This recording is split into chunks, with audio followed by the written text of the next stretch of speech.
ছেলেরা যদি 4টা বিয়ে করতে পারে তাহলে মেয়েদেরও 4টা কেন, মেয়েরাও বেশি করবে, কারণ মেয়েদের এনার্জি অলওয়েজ বেশি থাকে। ছেলেরা যদি 4টা বিয়ে করতে পারে তাহলে মেয়েরা পারবে না কেন? অবশ্যই পারবে, কারণ নারী পুরুষ সমান অধিকার। আর যদি একটা কথাই চিন্তা করি তাহলে মেয়েদের চেন কোনো কাজে লাগে না, চেন খুলে মোতার অধিকার তো তাদেরও আছে। মালে আসেন, একটা চাবি দিয়া যদি 4টা তালা খোলা যায় ওটাকে বলা হয় মাস্টার কি, আর একটা তালা যদি 4টা চাবিতেই খুলে সেটাকে বলা হয় খাঙ্কি।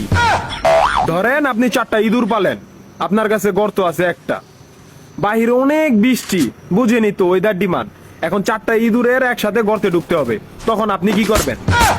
ধরলাম উপরে নিচে মিলাইয়া আরো 2টা আছে, হ্যাঁ, তাহলে 4 নাম্বার ইঁদুরটা কই যাবো? কানের ফুটা দেন না নাকের ফুটা দিয়া? হ্যাঁ, তার মধ্যে মাসের মধ্যে 7 দিন থাকে লকডাউন।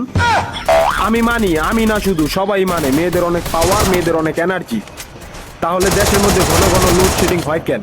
আমার মাথায় কোনোভাবেই ঢোকে না।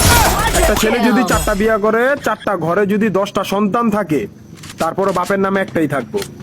এখন আপনি যদি 4টা বিয়ে করেন, একটা সন্তান হয়, তাহলে বাপের নাম কি দিবেন? সলিমুদ্দিন, কলিমুদ্দিন, আনোয়ার, মনোয়ার, নাকি ঘরে মিলাইয়া জানোয়ার?